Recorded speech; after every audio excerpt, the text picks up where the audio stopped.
with different sort of safe physical activities at home that you can do with your son. We can use various oromotor exercises. We can make the child smell all kinds of food that we are cooking.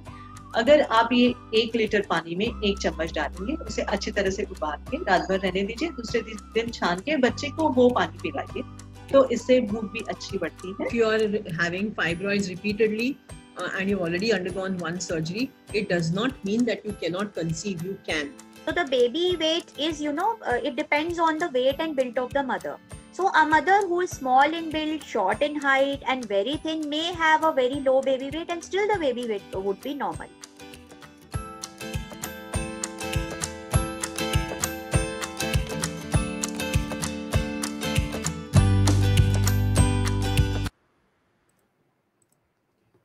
Good afternoon to all of you. Welcome to today's Parentune Live. Today in this live, we are talking about how to support a child with ADHD during the pandemic. And we are joined by child psychiatrist Dr. Pervin. Dr. Pervin, how do you know if a child may have ADHD? Good afternoon, everyone, and happy to be here on Parentune.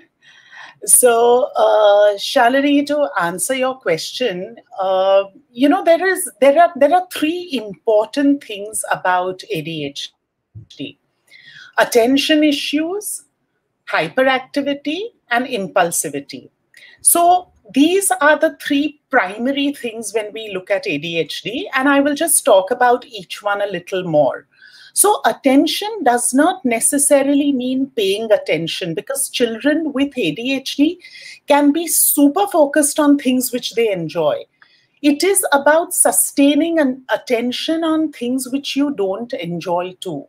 So that is one of the things. Then children can get distracted very easily. They can pay attention for 5 minutes and then have to do something else.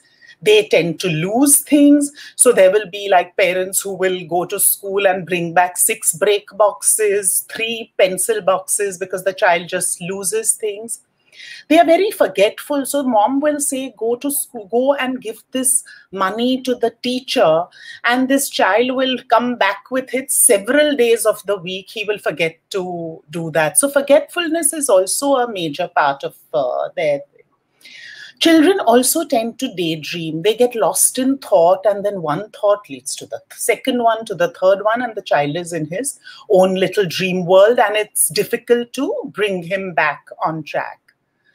Then there is this whole other area, which is hyperactivity, where children are hyperactive as though they have been, chavied, and they are just moving about all the time. They can literally climb walls.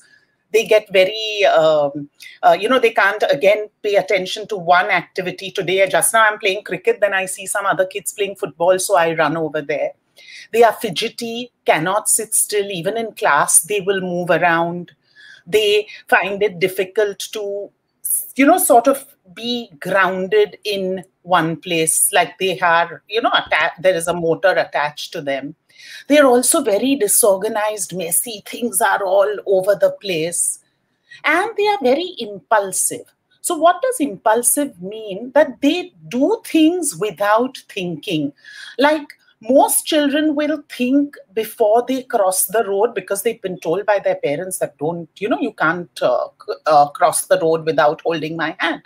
But an ADHD child can just run across the road with lots of traffic without thinking of the consequences. He can take a stone and throw it on his friend without thinking that it could hurt the person and that guy can land up in hospital. They find it very difficult to take turns at things. So, when you see children in a line, these kids are the ones who will never be able to stand in a line. They'll be fidgeting, they'll hit someone on the head, they will do something. So these are the things which make you think of a person that this person has ADHD. And also, sorry, Shalini, and also it doesn't mean that they have to have all these things. There is, in our psychiatric way, we have criteria. So if they follow certain things they have, then you say that this person has mild ADHD, moderate, severe, that way. But these are the basic things which you need to see in a child with ADHD. Right. So attention issues, hyperactivity, and impulsiveness. Yes. Thank you. Thank you so much for explaining that in such detailed manner. And what are some early signs when a parent should reach out to an expert? Okay. So this is a really important thing, because sometimes if you are able to identify things early, you can help the child much more. So if you identify ADHD at the age of 7, it's better than at 14, because lots of other things can happen by then. So the important thing is to look at children who are not functioning appropriately. So, which means that a child who is constantly running around the room cannot sit still and do one thing for a long period of time. The school is constantly complaining that he's not listening to us, he's bothering the other kids, he thinks he's the class clown. So, schools recognize the hyperactivity part very quickly. Unfortunately, the inattention part is not identified very quickly, because when you have a child in class who's daydreaming, not paying attention in a class of 30 or 40 kids, the teacher doesn't care. But if this child is climbing on the desk, coming and hassling the teacher, giving a tupply to some kid in his class, these things will definitely make so the teachers will, so school complaints would occur. Another thing which is a warning sign is children who are aggressive. They are inappropriate in their behavior. So, for example, if the child is waiting for his turn to bat and his turn comes later, he gets very annoyed. He takes the bat and he hits the other child. So these kind of things are the warning signs that there is something happening. It's just worth getting an assessment done, because there is a great chance that it may not be ADHD, and your psychologist stroke psychiatrist stroke developmental pediatrician may tell you that this is just age appropriate, he seems to be it will settle down, it's fine. But if you are getting a diagnosis, you can start working on it much faster. That's a very interesting point you've made, Dr. Pervin, and I'm going to come back to that in a little while also. Before that, I'll take our first question that comes from Moshmi, who has a 20-month-old child. And Moshmi is asking this question from Kolkata. She says, my 20-month-old son is very active. He hardly sits at one place. I'm worried about ADHD disorder, but he has good eye contact. He follows every command, understands everything as per his age. Please suggest me the way out. Moshmi, 20-month-old child. Okay. Hi, Moshmi. Thank you for your question. So, Moshmi, at 20 months, perhaps a little difficult to identify whether he has ADHD or not, because children at that stage are very active and hyperactive. So, he may be finding it difficult to sustain his attention or focus on something. What would be a good thing to look at is that does he have any, he may be going to a play school. Is he being able to handle, of course, actually, no, he would not be going to a play school if he's 20 months, because most of his life has been in the pandemic.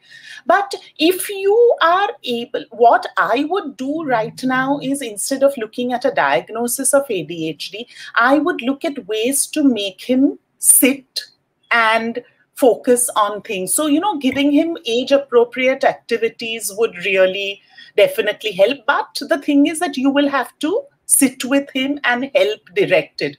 It could be a small little puzzle which he can do, or you can give him a whole stock of different beans and make him separate them out. So something which will help to ground him. And also look at the positives about him. Don't focus on saying many no's, because he's 20 months, he's a 2-year-old kid, so everything, he's becoming a very oppositional child. So don't say no for everything. Don't do that, don't do this. Instead, give him what he can do. That, if he's running around, tell him, come, instead of saying, don't run around the room, say, come, let's sit and do this puzzle. So I am sure that would help him to contain his activity, and maybe later on see about, if you feel that this still goes on, you can probably get him tested later on. Thank you, Dr. Pervin. Moshmi, hope you've heard what Dr. Pervin has said. She's given some very doable things for you to do with your child. All the best. Do write back to us in case you have any more questions. Mohini Sharma. Mohini Sharma says, so Mohini is asking this question in Hindi and English, both actually. She says, my older son has ADHD. I am pregnant with my second child. What is the likelihood that my second child will have ADHD too? I'm quite concerned. Also, please tell if there are ways I can practice now in my 3rd month of pregnancy so that my second child is calmer and doesn't have ADHD. She's a little fearful because her first child has it, and she wants to know if there is a chance the second child also gets it. Okay. Hi, Mohini. I know, I'm sure it must be very difficult for you, because having one child with ADHD and you don't know. So ADHD is an inherited disorder. Having said that, it doesn't mean that just because one child has it, every other child in the house is going to have ADHD. So you need to be very assured that there is not a necessarily that this other child is going to get ADHD. There may also, if you look back, if you look at your family or your husband's family, there may be someone who has had ADHD. Often, when I see kids, I see children, and then after I diagnose them, later on the fathers say that, I was exactly like this. So there is an inherited thing. Having said that, there's nothing that you can do to prevent it right now.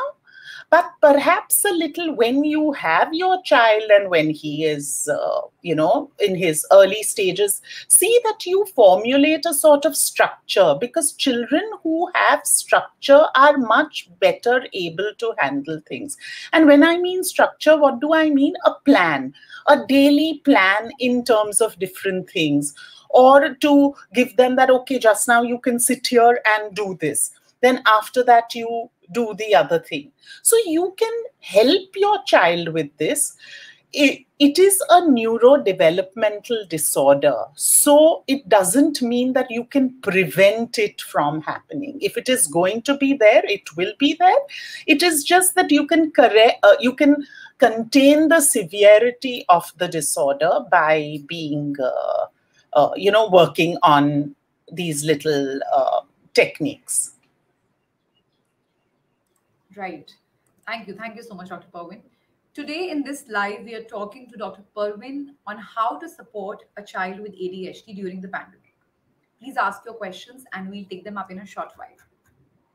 Dr. Pervin, I'd like to ask you, how has the pandemic made it difficult for a child with ADHD? What are the challenges, if I could ask you, in ADHD management during the pandemic, and how can parents tackle those challenges? Shalini, this is such a pertinent question, because I have been flooded with all my ADHD patients, parents coming back to me and saying it is becoming really, really difficult. And you can understand, for all children it is difficult. But for a child who has ADHD, and especially the child who is hyperactive, to be contained in a small apartment or a small flat is really, really difficult. So they hate being cooped up. We all hate being cooped up. ADHD kids more so. Also, ADHD children cannot handle uncertainty. So they don't know, when will I be able to go out? When will I be able to go to school? We're not able to give them a proper answer. So that is another reason why it becomes very difficult for them. Then also, ADHD children need immediate gratification, means that if they want something, they want it now. in a school setting, when they are doing, say, for example, maths, now in a school which is sensitive to children with ADHD, what will the teacher do? If she's given them a test for an ADHD kid, she will pass him by and she will say, okay, he's done 2 sums. She'll give him a little star over there or correct them right there. She will not wait for him to finish the test and then mark him. So what happens to him? He feels immediate gratification. He feels yippee. How can that happen in an online environment? So it is very difficult for them to handle that. Also, children who are inattentive, who daydream, they get lost in their physical classrooms. You can imagine online what happens. They are completely not there. They just are in their own world, or they put off their video, etc. So it is a challenging time for them, and therefore a very challenging time for the parents. So what are the things that can be done? I feel that this is something which I've been saying all the time in every forum which I speak about, whether it's ADHD, whether it's regular neurotypical children. Structure, structure, structure. They need a routine. They need to know that this activity leads to this one. So either putting up a whole timetable that, Monday, this is what is going to happen, or having little, a pictorial little thing where you show children how to, that this is what you will be doing first, then this is what you will be doing, etc.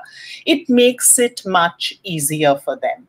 I also feel that clearing up workspace is important.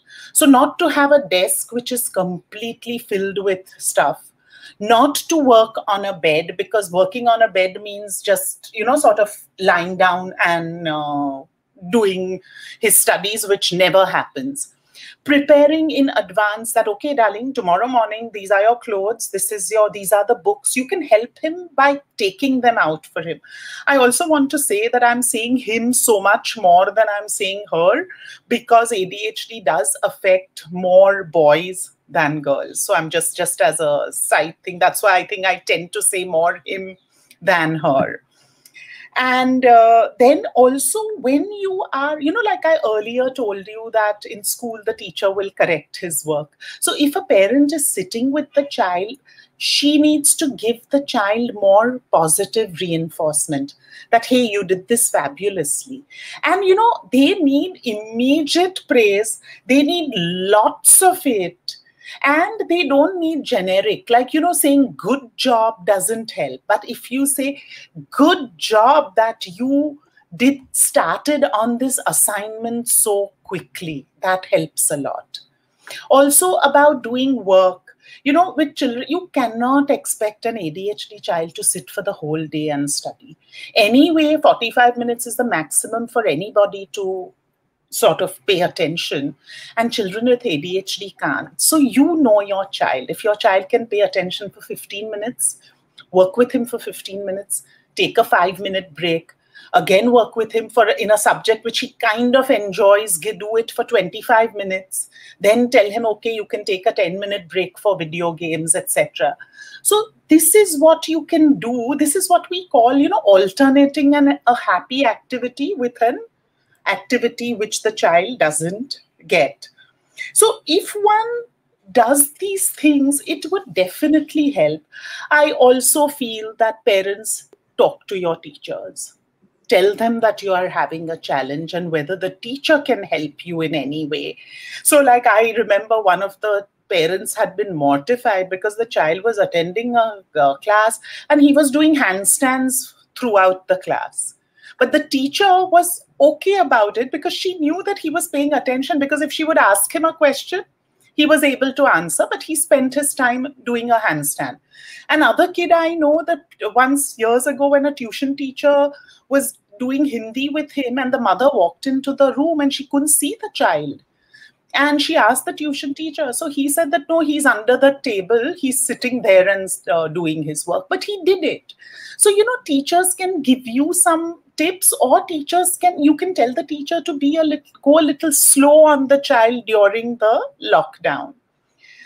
then of course you do fun stuff with them. You can include some of your activity, something like something in biology about foods and everything into your food. You can do dancing, you can build blocks or do mathematics using popcorn, for example, how to add and subtract, etc. And make them do chores in the house. They would be happy to, especially the ones who are, younger and hyperactive. They would be quite happy to do things as long as it's made fun and interesting, with lots of, what a great job you did by bringing this for me, and it's made it so much easier for me, and a hug and a kiss with that. So these are things which would help. Thank you so much, Dr. Pervin. That was very, very helpful. And I'm sure a lot of parents would gain a lot from these tips that you've given out. So, Dr. Pervin, in relation to what you've just said, you've mentioned that there is a limit so there's a limit to which children can spend their time on the screen, attending online classes, and that is even more true for children with ADHD.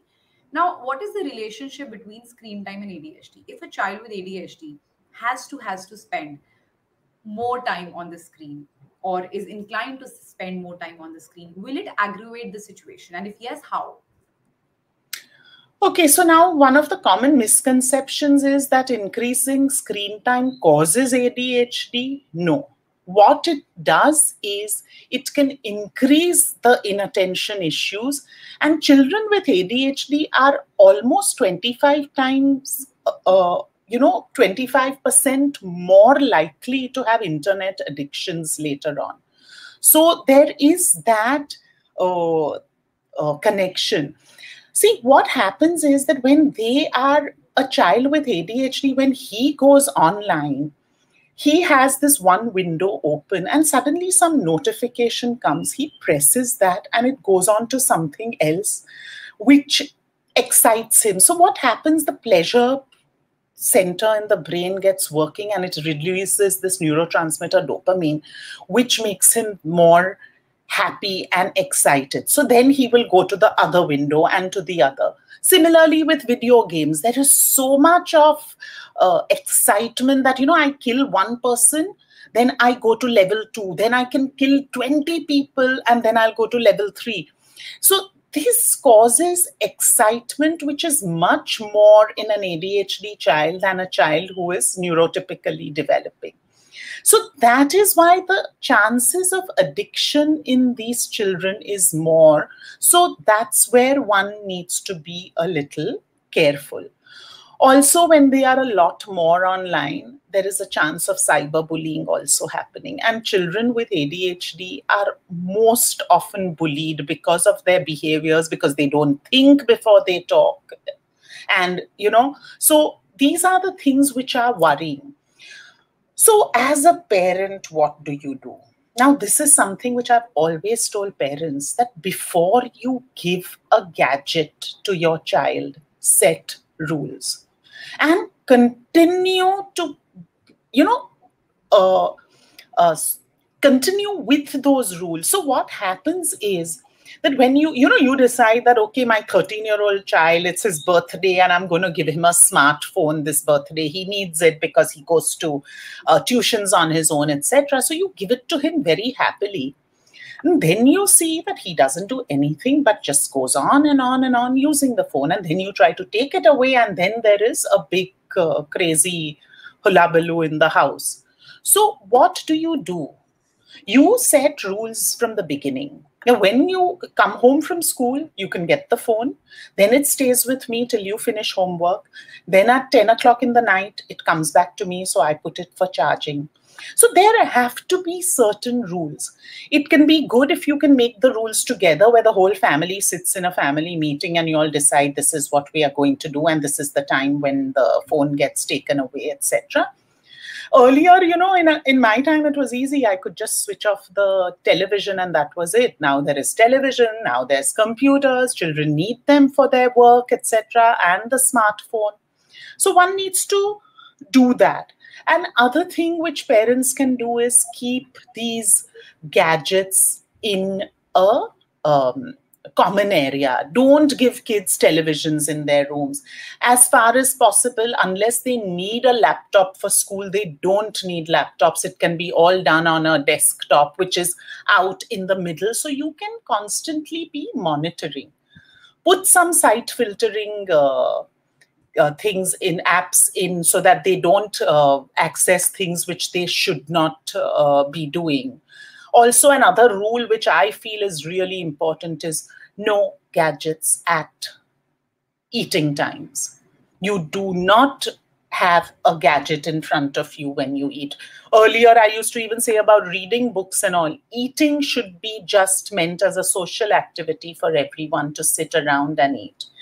And parents, one thing which I always say, that you need to be careful about how much screen time you are using. So you are on your phone and you are telling your child, get off the phone, is not going to work. I remember I had done a workshop for children in one school, and the question which they asked me, it was about technology. So one of the questions which one of these girls asked me and all the other girls agreed was that, Doctor, what do we do when our fathers are constantly on the phone with their school group and chuckling away and laughing and sending messages, etc.?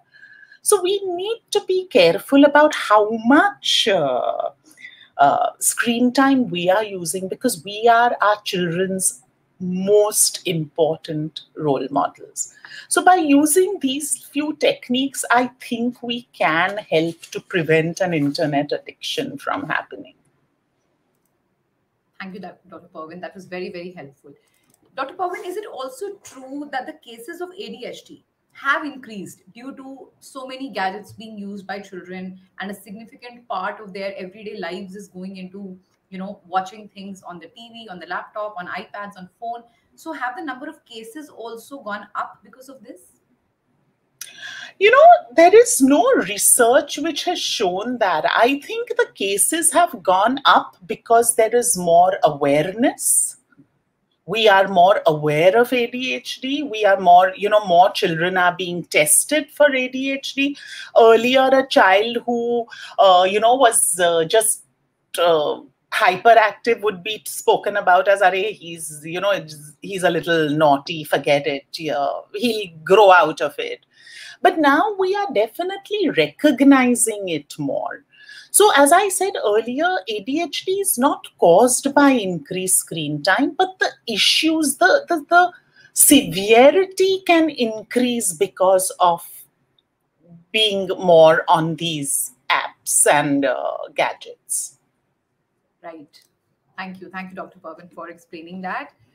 Today in this live, we are talking to Dr. Pervin Dadachandji on how to support a child with ADHD during the pandemic. Please ask your questions and we'll take them up in a short while. Our next question comes from Geeta, who says, Madam, my daughter is 18 years old. She is diagnosed MR with autism. She was in meltdown since 8 to 9 months. She had epilepsy on the 3rd of May. After meltdown, a lot of sleep disorder was also there. Now, she sleeps 3-4 days in a week very well. But mood swing, self-talking, imaginary conversations, all of these things have increased. She laughs by herself, stares at any one particular place and keeps on staring there, starts to self-talk at any given point. Please guide me. How do I handle this situation? What would you like to tell to Geeta, Dr. Pervin? So Geeta, I think so we are diverging from ADHD, because we are looking at more, when you say MR, you mean an intellectual disability with autism and epilepsy. So I guess for this, children who are on the spectrum, that is the autism spectrum, children with intellectual disabilities, again, are really, really affected by the pandemic. So your child talking to herself or stimulating not sleeping, etc., is part of the fact that her life, her routines have been completely stopped. And because of her disorder, she is not able to understand what is happening, because she must have had a routine where she would leave the home and go to her special school and come back home and then do certain things, which have been completely stopped. So according to me here, I would not like to give an opinion on the full case because there is a lot happening in this child's life. But perhaps if she has a behavior therapist who you could go to, who would be able to help you to structure her day in a different way, which would cause her to tire herself in the night, and so therefore she could sleep well. Probably even having the epileptic attack in this time has caused some issues with the brain. So it would be more medical, meaning you would need to see a professional for this. Thank you. Thank you so much, Dr. Pervin. Geeta, like Dr. Pervin has said, you may need to see a neurologist, you may need to see a behavioral therapist for these issues, and all the best to you. Our next question comes from Rajita, who says her son is 5 years old. He hardly makes, he's hardly attentive, and he is not able to pay attention for more than 10 minutes while doing any task. Rajita further says that he's got speech delay. Now he talks more sentences and answers appropriately, but sometimes when we ask questions, he'll answer in a completely, inappropriate way. There is no connection, she says. He would just speak unnecessarily about past events. Example, she's also given an example, Dr. Pervin. She says, it's my mom's birthday, and it was my mom's birthday a week ago. We were waiting for, a pediatric development checks. So she said that basically, irrespective of what situation my son is, he would just say, sometimes speak random things and is not able to pay attention for more than 10 minutes, whatever he does.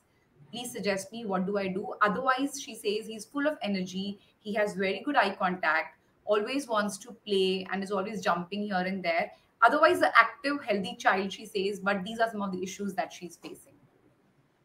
Okay. So Rajita, I would definitely take him to a developmental pediatrician to just get him assessed, whether this is some social communication disorder, whether it's a speech disorder, whether he's on the autism spectrum. Because the fact that he is not at 5, his speech is not very clear, he's talking inappropriately, he is inattentive, it would be a good idea to take him and get him checked by a developmental pediatrician.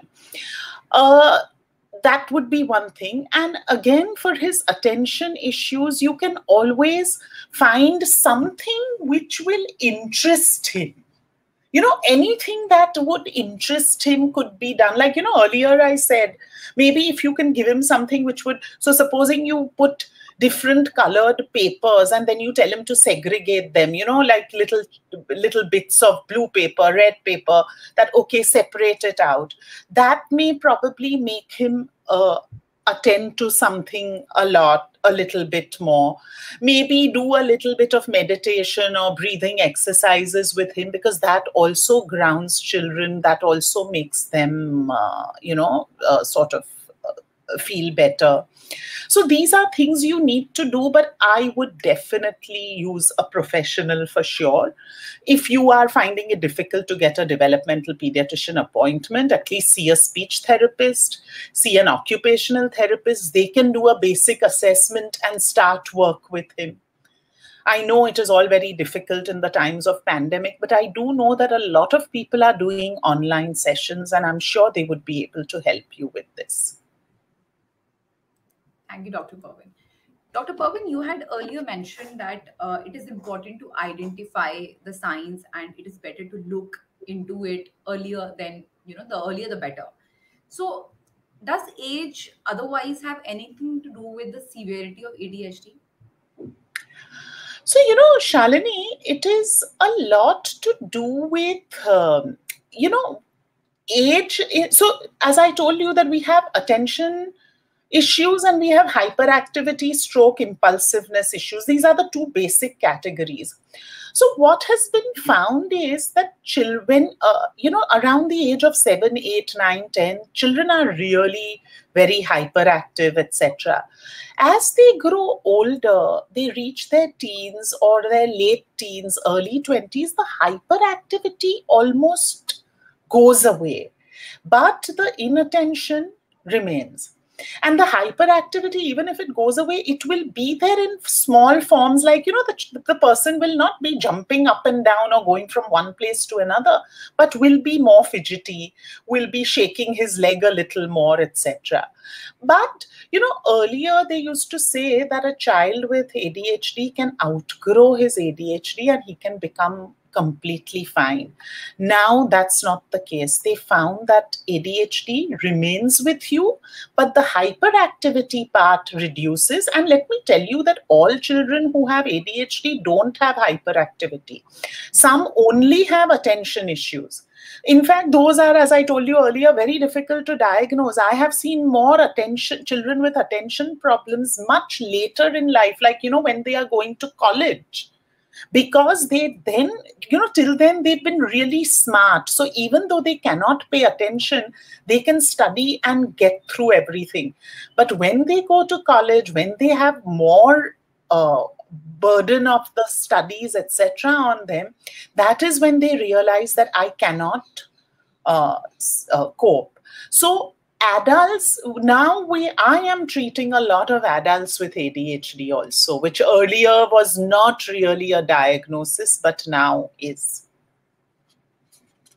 Right. Thank you. Thank you, Dr. Pervin. That was very helpful. Our next question comes from Pragya, who says, my child has ADHD. My husband was also hyper, active and inattentive when he, when he was young, and even now he has those issues. But she says he's leading a normal life because so she says previously this was not termed and there was no awareness too. So it probably went undiagnosed. And she adds, I agreed with you totally that ADHD is inherited. Kindly suggest me something for his sleep. So for the child's sleep, she says someday he sleeps, in a very disturbing, like he's not really sleeping in a sound manner. Can I give him some vitamins? And she also adds that, can a child with ADHD lead a normal life? And she's obviously given the example of her husband. What would you like to tell Pragya? Okay. Shalini, can you repeat the person's name? I could not, there were so many other questions afterwards, so I just forgot. Right. So this is Pragya. Pragya. Okay. I think even I am inattentive. So, okay. So Pragya, I think I am so happy that you asked this question about the normal life, because here you have a husband who has or had hyperactivity, still probably doesn't listen to everything that you say, goes off into his dream world, but is leading a normal life. And what we have to understand is that ADHD diagnosis does not mean that the person cannot have a normal life. They can be, I know, and it has been my personal growth with this child who is a friend of my son's, who is a doctor today. And his mother used to be called to school every week for something or the other. So it does, the school years are very tough with ADD, because children have to conform, children have to study things which they are bored with, and children with ADD cannot study things which they are bored with, because that dopamine level in the frontal lobe just does not allow them to study. Then they are boxed into these little, you have to do things the way they are supposed to be done. You have to have that long 9 o'clock to 4 o'clock school hours. So they find it really very difficult during those years. But as they grow older, they find, so a child who, like this boy I'm talking about, I mean, he loved his biology, but he hated doing English, he hated doing Hindi, etc. So then when he went to medical school, he only had to do the subjects which he liked. So automatically the dopamine level in his brain increased because he felt more motivated to do it. So they do lead normal lives. So, and it is just how we as parents help them, as educators help them, as mental health professionals help and support these children through this period of life. It helps them later on. So just whatever you're doing is brilliant. Now, about the sleep, I would just say that tire him out. Let him, do some relaxation. There are these beautiful apps which are available, which can be used to make him feel, calm him down, and which would put him to sleep. And otherwise, if this doesn't help, maybe just approach a doctor and see if they can help him with anything. Thank you, Dr. Pervin. Pragya, we hope you've heard that. That's a very positive thing that Dr. Pervin has mentioned. And Dr. Pervin, you've said that it is important for a parent to help them. Now, can a child with ADHD also affect a parent in a way, that a parent feels stressed out, depressed, or feels low level of satisfaction in general?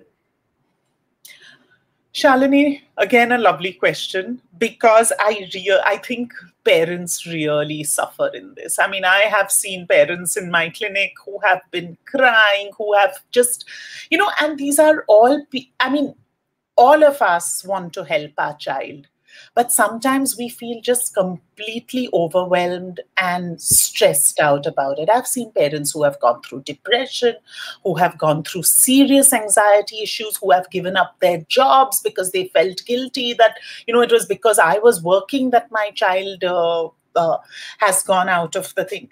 And what happens is that schools don't help. I have personally seen a teacher telling a parent in front of the child that your son sucks my blood. So it really makes, so parents feel humiliated, parents feel upset, and then it becomes that, it's all because of this child of mine that this happens. And then they take it out on the child, and that poor child doesn't know what he has done wrong, and he promises to do it right the next time, but he doesn't remember. So the next time he again makes the same mistake. So what is important for parents to first tell themselves is that I am doing whatever I can to help my child. Another thing which parents need to understand is that ADHD is inconsistent. So you will see your child on that TV, he can be engrossed for hours, and then when he has to do maths, in 10 minutes he's up, and you say, this guy is just taking me for a ride. He's not. This is the nature of the beast. This is the illness. This is the disorder which he has. So to be able to look at it as a disorder, not a disease, read up about it. Read up. There's so much available online about how, as a parent, you can, when you read up, when you do things, you feel more in control. And therefore, then that helplessness leaves you. So that is really important for us to do. Keep the faith, understand the disorder, be an advocate for your child, go to school, explain to the teacher that this is what is the problem. He has an illness. It is an inconsistent one. He does not mean to do it. I think we have to push that as parents of children with ADHD. And of course, then it comes to self-care. Take time off. You don't have to spend every moment with your ADHD child. If you feel like you want a day off where you want to go to your mother's, let somebody else look after your child at that time. You want to go for a movie with a girlfriend, do that. You want to join an art class, do that. So do things which will make you feel happy so you don't feel trapped in this situation. And believe that it will get better. You just have to keep the faith where your ADHD child is concerned. So if one can do that and not take what happens personally. So when you have to deal with the school, you have to, like as my friend would Pichari go every week to school. Afterwards we would chat and I would tell her that you go to school, hear the teacher out and come back and just forget about it. Don't do a postmortem with your child over it when it happens consistently. So I think that these things would help, but look after yourselves. Very important if you have to look after your child. My usual thing that, when we go on a flight, what does the stewardess tell us? That if the masks, oxygen masks come down, first you wear yours, then you make your child wear his. It's exactly like that. First you look after yourself, then you will be able to look after your child. Absolutely, Dr. Pervin. You cannot pour from an empty cup. Thank you so much for elaborating on that. I'm going to take Ranjana Goswami's question next, who says, my 2.5-year-old child can't sit still for a minute. She's constantly up to something. She would spread all her toys on the floor and then lose interest and then run to a different room, pull out clothes, then to the kitchen, and so on and so forth. She can go on like this the entire day, and I get tired. I get tired putting things back in place. Is this normal for her age? And she's 2.5 years old. Is this normal for her age? Or is there a sign of some underlying issue? How do I match up with her speed? Please give me some tips so that if there is some issue, I can tackle it at the right age itself. Okay, Ranjana. I think it is at 2.5 to be doing this kind of thing where you cannot sit still for a minute. I would definitely get her assessed just to see if there is anything. And what you need to do is don't overstimulate her. So, when she's playing, see that you put away all the toys and just take out a few things. So when a child sees a whole room full of several toys, then they get so overwhelmed that they want to leave it and go and take out some clothes. So giving them fewer things helps. Also do a little bit of mind-body integration, which means that you tell the child, okay, come on, now let's do one thing. You sit still for 30 seconds, let's play a game. So, if you can do that where you make your child sit still for 30 seconds or stand in one position like a statue for 30 seconds or 1 minute, slowly you are training her to be more grounded and still. A little bit of, again, meditation, calming down techniques, etc. would help. Getting her involved in some sport, of course, I'm sure not right now, but doing something where there's a lot of usage of all her energy, that would definitely help to increase her concentration by playing certain games. Like, I remember when my children were young, what we used to do is we would play a game that, okay, today for lunch I ate. So I would say rice. My son would say things like cockroach. And my daughter would say chicken. So you would say, so today for lunch I had rice. Then the next person would say, I had rice and cockroach. The next person would say, I have rice, cockroach, and chicken. Then the next person would say whatever. So this is also increasing the concentration of the child and making the child grounded and not go haywire. So these are things which you can do, but most definitely get her assessed, whether it's with an occupational therapist or with a developmental pediatrician or a child psychiatrist.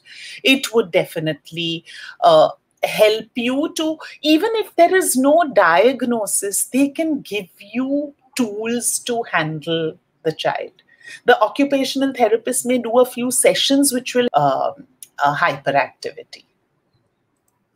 That's a very interesting game, Dr. Pervin. Thank you for talking about that. We're talking to Dr. Pervin Dadachandji on how to support a child with ADHD during the pandemic. Please ask your questions and we'll take them up in a short while. Our next question comes from Anmol, who has a 5-year-old son. And Anmol says, my 5-year-old is used to a fixed routine. He was diagnosed with ADHD at the age of 3 years. but it becomes difficult for me to balance work, home responsibilities, as well as childcare. He's a bundle of energy and needs constant attention. How do I deal with this? Please give me some tips. I also kindly suggest ways to channelize his energies in a productive manner. I know you've covered a lot of these things already, Dr. Pervin, but what would you like to tell to Anmol? Okay, so Anmol, I think uh, it is a challenge. It definitely is, because to support, to do everything at home with in the pandemic is difficult. I think what needs to be done in these situations is that parents need to divide the duties. That when one parent is working, the other one is looking after the child, because it is going to be difficult to manage a 5-year-old who has ADHD and perhaps more of the hyperactivity kind. Again, here you can, uh, uh, give the child some activity where she is really happy to do it, when you can, that could be done for her on her own.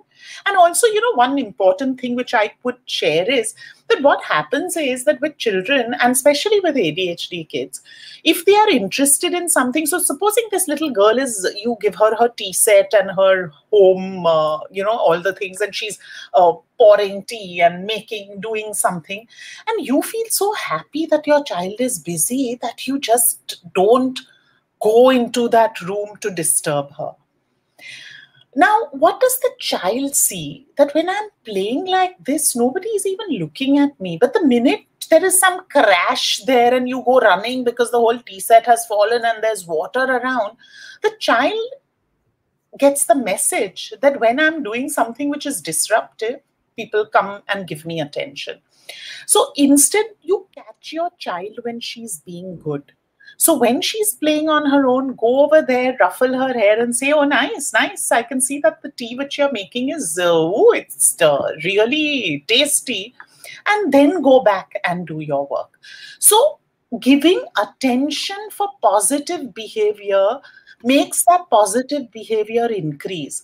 While if you give attention to negative behavior, oh my God, what happened? All the water is spilled. Everything is in such a state. That behavior also increases. So attention to a child for whatever behavior will increase that behavior. So if one can do that, that would be really very, very helpful. Then what else you can do is, again, when you are with your child, see that you're 100% with your child and not on your phone or looking at something, etc. Because that also increases the the value of the time which you spend with her. And then when I told you all these little things which you do to increase focus and concentration, like having all the beans, having different colored papers, separating them, or doing the children at that age would love to, you give them 2 pictures and find the difference in these 2 pictures. That is, there is a sock missing here, or the hairband is blue in color here and red. And so these also are activities which will increase focus. And also remember that at this time, children are going to be using a little more of gadgets than at any other time, and it is okay. They don't have an outlet. So if they are, like, if normally you only allow half an hour of gadgets, right now, if it is an hour each day, it is okay to do that, because we don't have that much entertainment available for them. And then I also told you all other things about doing things with the child, making her cook, telling her, okay, you break the noodles, or you roll the chapati. I think it may mean that your meal, if you are making it in half an hour, will take you 1 hour, but you are engaging your child, you are centering her on that activity. So I think those things would help. Extremely useful, Dr. Pervin. And what you said, that giving attention to positive behavior can lead to increase in positive behavior, and the same thing goes for negative behavior. That's a very key thing that you've spoken, and that's not only valid for children with ADHD, it is true for everyone. It's the mantra of parenting. That's very true. Thank you so much. Dr. Pervin, what are some, are there any associated conditions with ADHD as such? Okay, yes. In fact, as I tell parents, that sometimes ADHD is not really the problem, it is associated disorders with ADHD. So, ADHD is, one of the disorders which there is some research which has shown that around 60% of children with ADHD have a second psychiatric disorder. So the major one with children with ADHD have is a learning disability, what we call dyslexia, which is a reading disability, dysgraphia, which is a writing disability, dyscalculia, which is a math disability. In fact, LD, that's the learning disability, and ADHD go very much hand in hand. In fact, 1/3 of children with ADHD will definitely have a learning disability. So to look at both these, especially when your child is academically not doing so well, a diagnosis of ADHD, a good developmental pediatrician or psychiatrist will always ask you to get testing done for a learning disability. So that is one of the major ones. Then children with autism, also a lot of children with autism have ADHD. So that is another diagnosis. Then there are these behavior conditions called oppositional defiant disorder, and if it becomes severe, it becomes a conduct disorder, which also are associated with ADD. So in oppositional disorder, these are children who are defiant, they are spiteful, they don't care, they will do exactly the opposite of what their parents tell them. And conduct disorder are children who have a problem with following rules, so they will run away from school, they'll steal money, they will hit people, they will be cruel to their peers, they are the bullies, etc. So this can also be a comorbidity or a disorder with ADHD, and these are the ones which are a problem. So one needs to treat the ADHD. Also, there are many other psychiatric diagnoses. Anxiety, very, very common in children with ADHD, because they've constantly been said that they are lazy, they're not doing well, etc. So there's always that fear, oh God, exam is coming, I don't think I'll do well. Or getting panic attacks, or feeling that, they can't do anything well. Depression also, suicidal thoughts, self-harm. These come up along with ADHD because they feel good for nothing. They feel they are useless. Everybody waits, the teacher shouting at them, the parent being disappointed with them, the friend who doesn't want to talk to them. Untreated ADHD can also lead to substance use. A lot of people who have substance use, that is alcohol, drugs, smoking, etc., often many of them have a diagnosis of ADHD. So treating ADHD is extremely important so that all these things could be reduced, except learning disability, which is again a neurodevelopmental disorder which comes up already, and autism spectrum, which is also already there.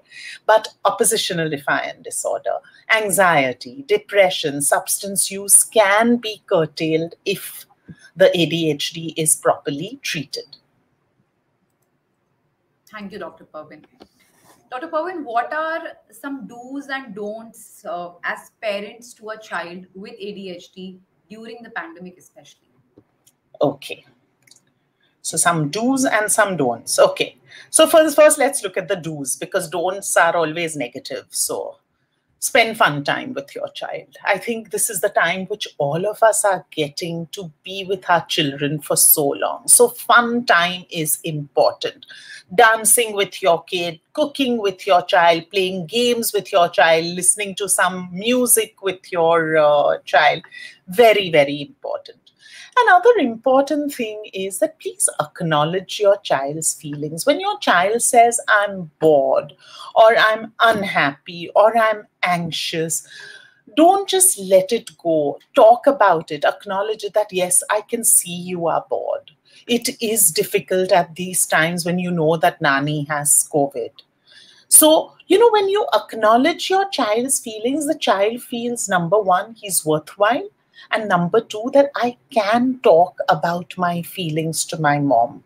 She will understand it. So next time I feel something really strong, I can go and talk to her about it.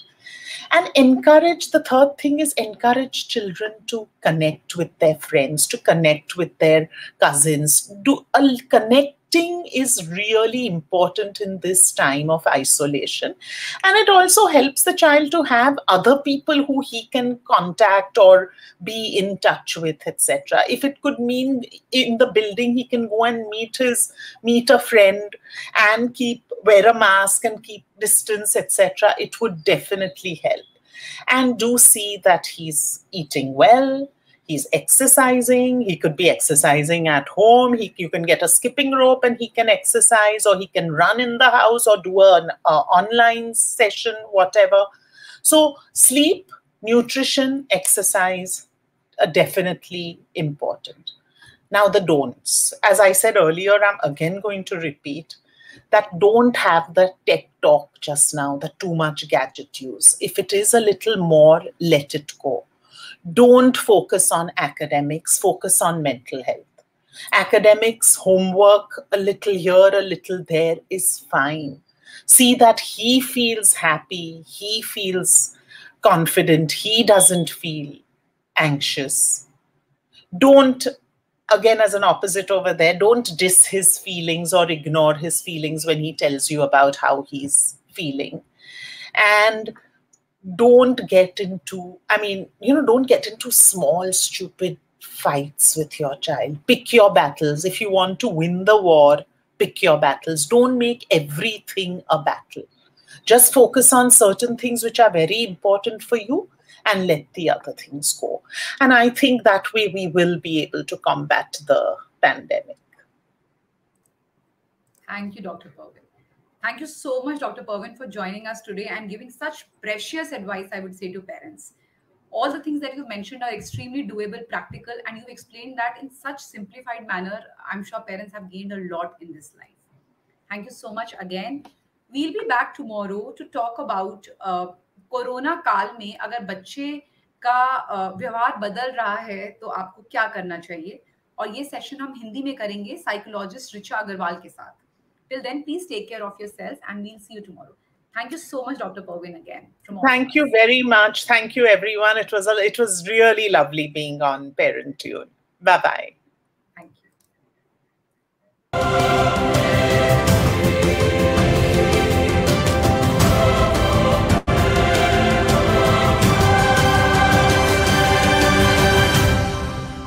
We can creatively come up with different sort of safe physical activities at home that you can do with your son.